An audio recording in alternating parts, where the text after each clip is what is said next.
Confidence എന്ന് പറയുന്നത് നമ്മളെ ക്രൗഡിൽ നിന്ന് മാറ്റി നിർത്തുന്ന ഒരു സംഭവമാണ്. അത് യഥാർത്ഥത്തിൽ പറഞ്ഞാൽ ഒരു സൂപ്പർ പവർ തന്നെയാണ്. നമ്മൾ ചെയ്യുന്ന എന്ത് കാര്യത്തിലാണെങ്കിലും, അത് പഠനമായിക്കോട്ടെ, റിലേഷൻഷിപ്സ് ആയിക്കോട്ടെ, നമ്മുടെ ജോലി ആയിക്കോട്ടെ, അല്ലെങ്കിൽ നമ്മൾ പുതിയൊരു കാര്യം തുടങ്ങുന്നതായിക്കോട്ടെ, ഈ കോൺഫിഡൻസ് എന്ന് പറയുന്ന ഒരു എലമെൻറ്റ് വരുമ്പോൾ അത് കംപ്ലീറ്റ് മാറാനായിട്ട് തുടങ്ങും. അതിൻ്റെ ഇമ്പാക്റ്റ് ഒന്ന് വേറെ തന്നെയാണ്. എല്ലാ മേഖലയിലും മുന്നിട്ട് നിൽക്കുന്നത് ഈ കോൺഫിഡൻസ് ഉള്ളവരായിരിക്കും. എന്താണ് ഇവരെ മാറ്റി നിർത്തുന്ന 7 ശീലങ്ങൾ? ഒന്നാമതായിട്ട്, ദേ ആസ്ക് ക്വസ്റ്റ്യൻസ്. എനിക്കെല്ലാം അറിയാം എന്ന് പറഞ്ഞിരിക്കാതെ അവർ ചോദ്യങ്ങൾ ചോദിക്കും. അവർ മറ്റുള്ളവർക്ക് പറയാനുള്ളത് കേൾക്കും എന്നുള്ളതാണ്. പലപ്പോഴും നമുക്ക് ചോദ്യങ്ങൾ അല്ലെങ്കിൽ സംശയങ്ങൾ ചോദിക്കാനുള്ള ഒരു മടി എന്താണെന്ന് വെച്ചാൽ, അയ്യോ എനിക്കതറിയില്ലല്ലോ, ഇത് ഇവരറിഞ്ഞാൽ അവരെന്നെക്കുറിച്ച് എന്ത് ചിന്തിക്കും, ഇത്രയും ചെറിയ കാര്യം പോലും എനിക്കറിയില്ലെന്ന് ഇവർ ചിന്തിക്കുമല്ലോ. പക്ഷേ ഈ കോൺഫിഡൻസ് ഉള്ളവർക്ക് ഇങ്ങനെയൊരു ഡൗട്ടേ കയറി വരുന്നില്ല. അവർക്ക് എന്ത് ഡൗട്ട് വന്നാലും അല്ലെങ്കിൽ അവർക്ക് എന്തറിയില്ല എന്ന് തോന്നിയാലും അവർ വളരെ സിമ്പിളായിട്ട് മറ്റുള്ളവരോടത് ഓപ്പണായിട്ട് ചോദിക്കും. മറ്റുള്ളവർക്ക് പറയാനുള്ളത് കേൾക്കാനായിട്ട് അവരെപ്പോഴും റെഡി ആയിരിക്കും. അതാണ് ഒന്നാമത്തെ കാര്യം. കാരണം ഈ ലോകത്ത് എല്ലാ കാര്യങ്ങളും അറിയുന്ന ഒരു മനുഷ്യനുമില്ല. നമുക്ക് നമ്മുടെ ജീവിതത്തിൽ പല കാര്യങ്ങളും അറിയില്ലായിരിക്കും. അത് ഓപ്പണായിട്ട് പറയാനുള്ളതാണ് നമുക്ക് ലൈഫിലുണ്ടാകേണ്ട ഒന്നാമത്തെ കോൺഫിഡൻസ് എന്ന് പറയുന്നത്.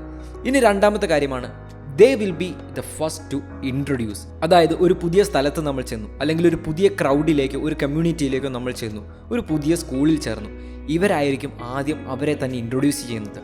ഒരു കോൺവെർസേഷൻ സ്റ്റാർട്ട് ചെയ്യുന്നതും ഇങ്ങോട്ട് വന്ന് പരിചയപ്പെടുന്നതും ഈ കോൺഫിഡൻസ് ഉള്ളവരായിരിക്കും. പലപ്പോഴും നമ്മൾ മറ്റുള്ളവർ ഇങ്ങോട്ട് വന്ന് പരിചയപ്പെടാനും അവരെ തന്നെ ഇൻട്രൊഡ്യൂസ് ചെയ്യാനും അവർ ബന്ധങ്ങൾ ഇനീഷ്യേറ്റ് ചെയ്യാനും എല്ലാം കാത്തിരിക്കാറുണ്ട്.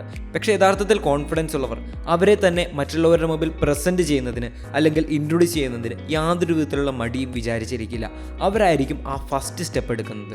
ഇനി മൂന്നാമത്തെ കാര്യമാണ്, ദേ വിൽ ഡ്രസ് വെൽ. അതായത് ഏറ്റവും റിച്ച് ആയിട്ടുള്ള ഡ്രസ്സോ അല്ലെങ്കിൽ വളരെ ആർഭാടമുള്ള ഡ്രസ്സോ ധരിക്കും എന്നുള്ളതല്ല, പക്ഷെ അവരുടെ പേഴ്സണാലിറ്റിക്ക് ചേരുന്ന രീതിയിൽ, ഒരു സ്റ്റാൻഡേർഡ് കീപ്പ് ചെയ്യുന്ന രീതിയിൽ അവൾ ഡ്രസ്സിങ് ചെയ്യും എന്നുള്ളതാണ്. നമ്മളെ മറ്റുള്ളവർ കാണുമ്പോൾ അവരാദ്യം നമ്മളെ ഡ്രസ്സിങ് ആണ് കാണുന്നത്. നമ്മളെ തന്നെ എങ്ങനെ ഫിസിക്കലായിട്ട് പ്രസൻറ്റ് ചെയ്യുന്നു എന്നുള്ളതാണ് അവർ കാണുന്നത്. അത് നമ്മുടെ പേഴ്സണാലിറ്റിയുടെ ഒരു റിഫ്ലക്ഷൻ തന്നെയാണ്. നമ്മുടെ ഒരു വ്യക്തിത്വത്തിൻ്റെ ഭാഗം തന്നെയാണ് നമ്മുടെ ഡ്രസ്സിങ് എന്ന് പറയുന്നത്.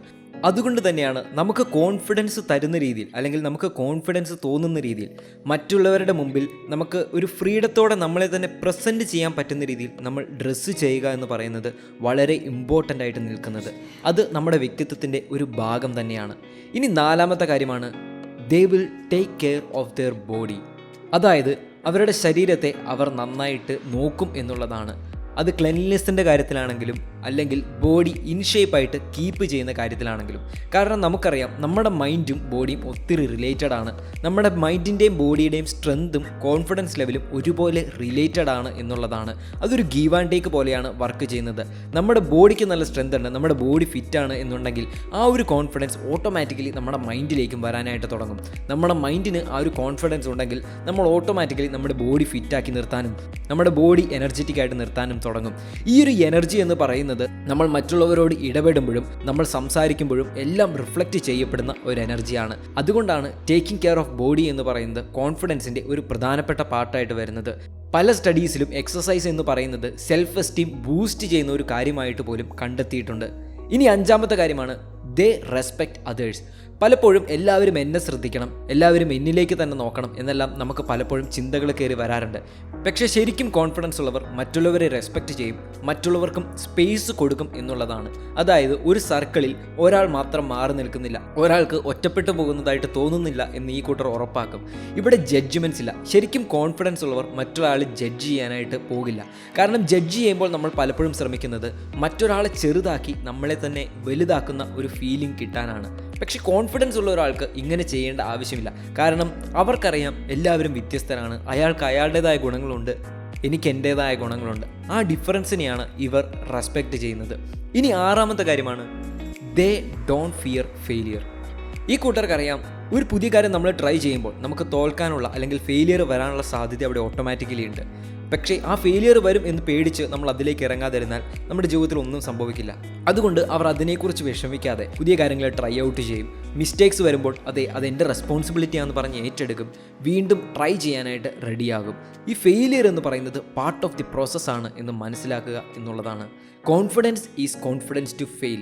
പല കാര്യങ്ങളും നമ്മൾ ചെയ്യുമ്പോൾ നമുക്ക് നാണക്കേട് ഉണ്ടാകുന്നുണ്ടാകും, നമുക്ക് എംബാരസ്മെൻ്റ് ഉണ്ടാകും. ഇതെല്ലാം ഫേസ് ചെയ്യാനായിട്ട് റെഡിയായിട്ട് ഇറങ്ങുന്നതാണ് കോൺഫിഡൻസ് എന്ന് പറയുന്നത്. ഇനി 7ാമത്തെ പോയിന്റ്, ഇതൊരു ഹാബിറ്റ് അല്ല, പക്ഷേ ഒരു വ്യൂ പോയിന്റ് ആണ്. Confidence is A package. അതായത് കോൺഫിഡൻസ് എന്ന് പറയുന്നത് ഒരു കാര്യത്തിൽ മാത്രമായിട്ട് നമുക്ക് ക്രിയേറ്റ് ചെയ്യാൻ പറ്റില്ല. അത് നമ്മുടെ മൈൻഡ് സെറ്റിൽ വേണം, നമ്മൾ സംസാരിക്കുന്ന ലാംഗ്വേജിൽ വേണം, നമ്മുടെ ബോഡി ലാംഗ്വേജിൽ പോലും ഈ ഒരു കോൺഫിഡൻസ് കയറി വേണം. യഥാർത്ഥത്തിൽ നമുക്ക് കോൺഫിഡൻസ് എന്ന എബിലിറ്റി നമ്മുടെ ലൈഫിൽ കൊണ്ടുവരണമെങ്കിൽ അത് നമ്മുടെ ലൈഫിലെ എല്ലാ പാർട്സിലും എല്ലാ എലമെൻസിലും വരുന്നുണ്ട് എന്ന് നമ്മൾ ഉറപ്പാക്കണം. നമ്മൾ നടക്കുന്ന രീതിയിൽ പോലും ആ ഒരു കോൺഫിഡൻസ് റിഫ്ലക്റ്റഡ് ആയിരിക്കണം.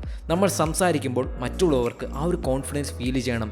എന്നെക്കൊണ്ട് പറ്റില്ല, എനിക്ക് കഴിയില്ല, എനിക്ക് കഴിവില്ല, ഇങ്ങനെയുള്ളതെല്ലാം നമുക്ക് കോൺഫിഡൻസ് ഇല്ല എന്നുള്ളതിൻ്റെ ഒരു റിഫ്ലക്ഷനാണ്.